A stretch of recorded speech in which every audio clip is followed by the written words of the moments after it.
Nous sommes au chapitre 15 de l'Exode, donc on est de l'autre côté maintenant de la mer Rouge. Le peuple est dans une joie, une célébration incroyable.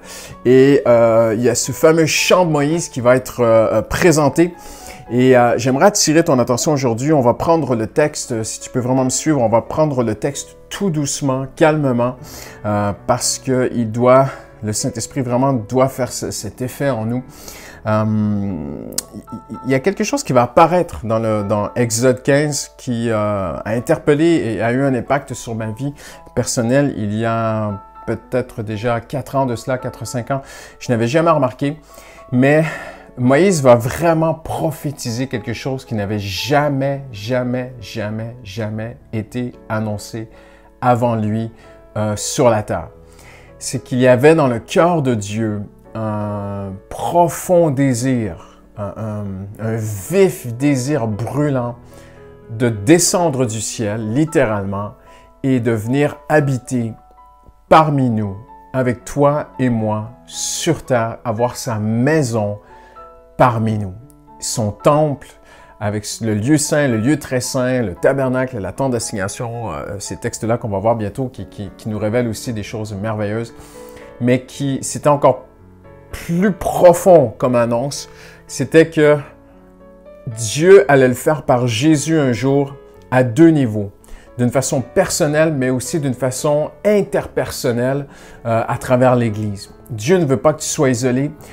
Dieu veut que tu fasses partie d'une communauté de chrétiens qui sont imparfaits, mais qui sont vraiment le corps de Christ, qui sont l'Église, qui sont l'édifice, qui sont toutes les pierres ensemble, qui forment la maison de Dieu.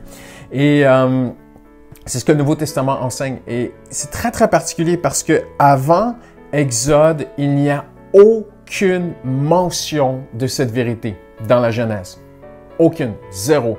Et j'ai vraiment cherché. J'ai traversé la Genèse et j'ai vraiment cherché. Mais c'est incroyable ce que Moïse a prophétisé.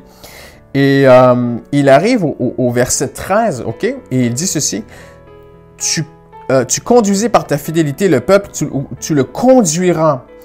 Tu le conduisais par ta fidélité, le peuple que tu es allé chercher, que tu as revendiqué, que tu t'es approprié. Tu le guides par ta force vers ta sainte demeure.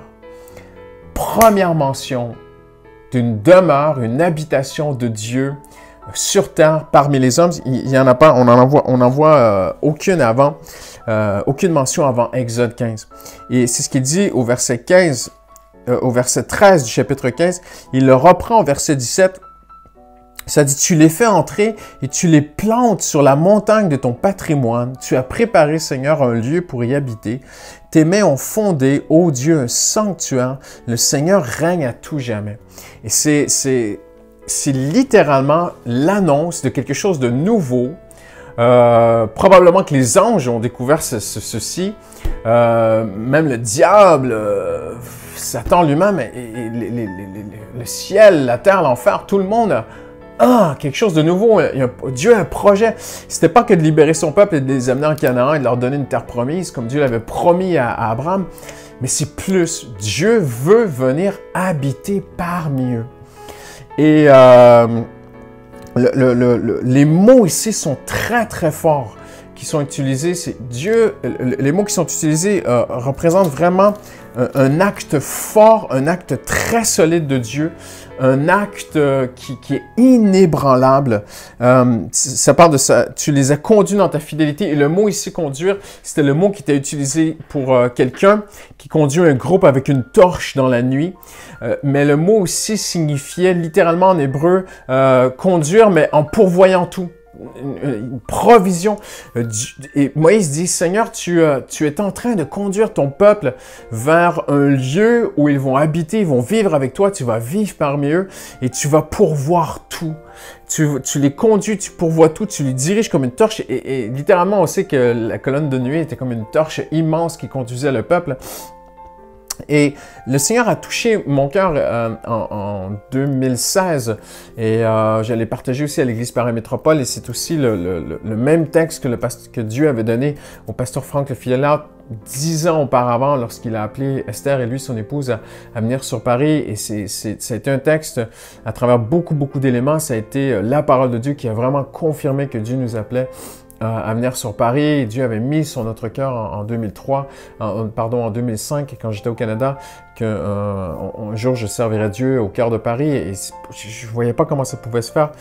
Et c'est incroyable comment que le pasteur Franck Lefilade, qu'on se connaissait très peu, on ne se côtoyait pas en fait, m'a téléphoné, bing, avec cette conviction et tout ce témoignage. Je ne vais pas revenir là-dessus aujourd'hui.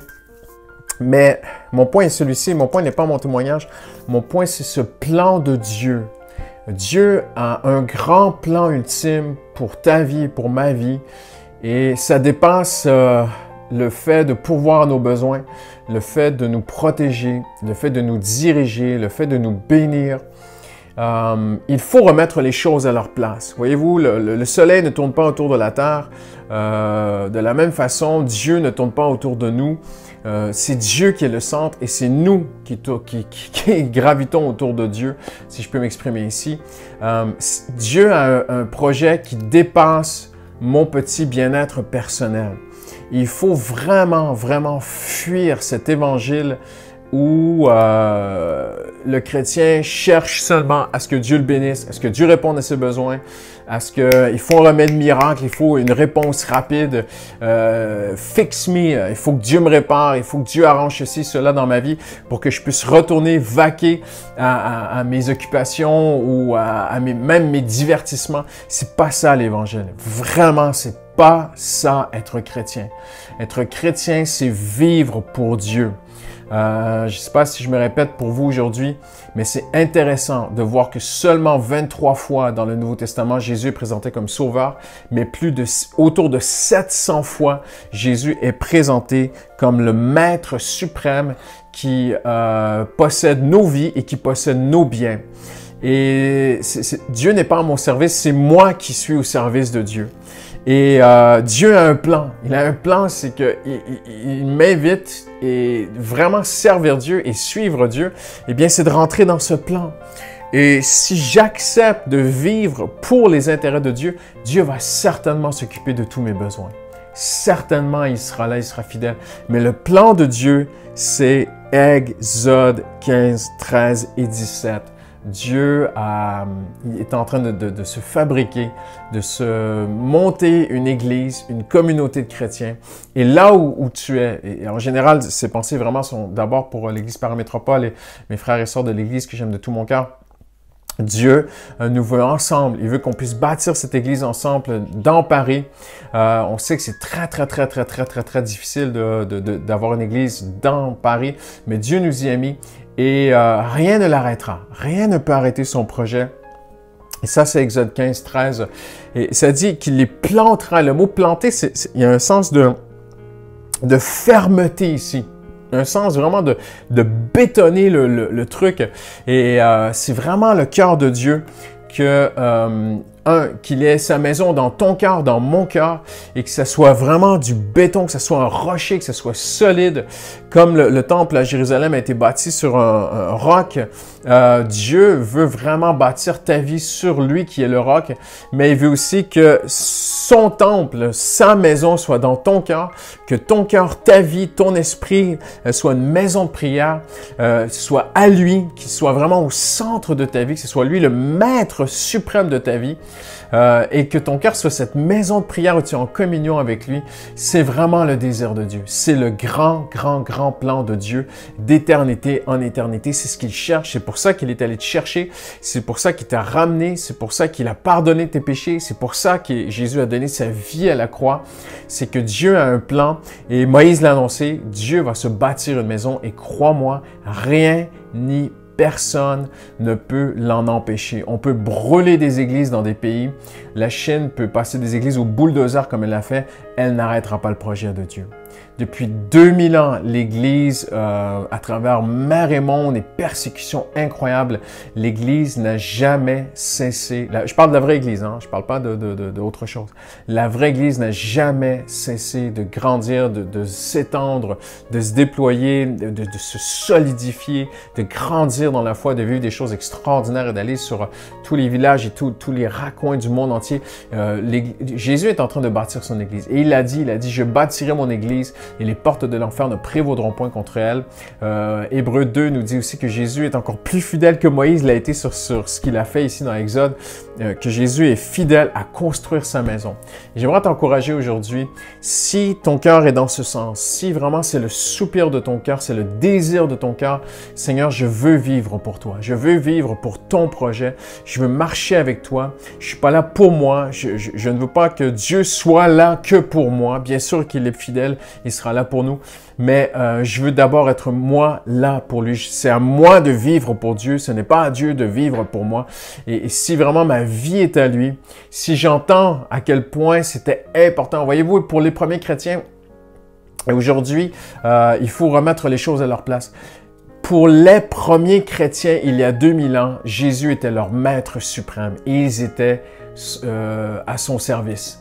Ils possédaient leur vie. Parce qu'un maître à l'époque, quand on dit Jésus est notre Seigneur et notre Sauveur, c'est très peu dire. Parce que oui, Jésus est notre Sauveur, mais un sauveteur peut aller te chercher en mer, te sauver d'un naufrage et puis te laisser mourir sur la plage après. Jésus est beaucoup plus que ça. Jésus, oui, nous a sauvés, mais dans son salut, il y a quelque chose d'encore plus profond. Il s'est approprié nos vies. Il veut ta vie et ma vie. Il veut qu'on vive pour lui. Il veut nous posséder. Il veut être le maître de notre vie. Et si tu ne veux pas que Jésus possède ta vie, eh bien, Dieu ne travaille pas sans notre free will, sans notre libre choix aussi. Donc, ça doit vraiment être une vie de consécration quotidienne. Mais pour les premiers chrétiens, c'était ainsi. Malheureusement, ça ne l'est pas partout dans tous les milieux chrétiens évangéliques. Aujourd'hui, c'est pas ce qu'on entend comme message autour de nous, mais c'était vraiment le premier évangile parce que autour de 700 fois dans le Nouveau Testament, on mentionne Jésus ou Dieu comme le maître, celui qui me tient, celui qui tient ma vie et je lui appartiens et tous mes biens lui appartiennent. Et quand on vit ainsi, eh bien, on entre dans le projet de Dieu, on travaille pour le projet de Dieu, on vit pour le projet de Dieu et Dieu va nous aider. Il va nous aider à payer nos factures, il va nous aider à élever nos enfants, il va nous aider à faire avancer nos familles, il va nous aider même à nous reposer parfois. Dieu prendra soin de tous nos besoins en retour parce que nous, on vit dans son projet de Exode 15. Excellente journée.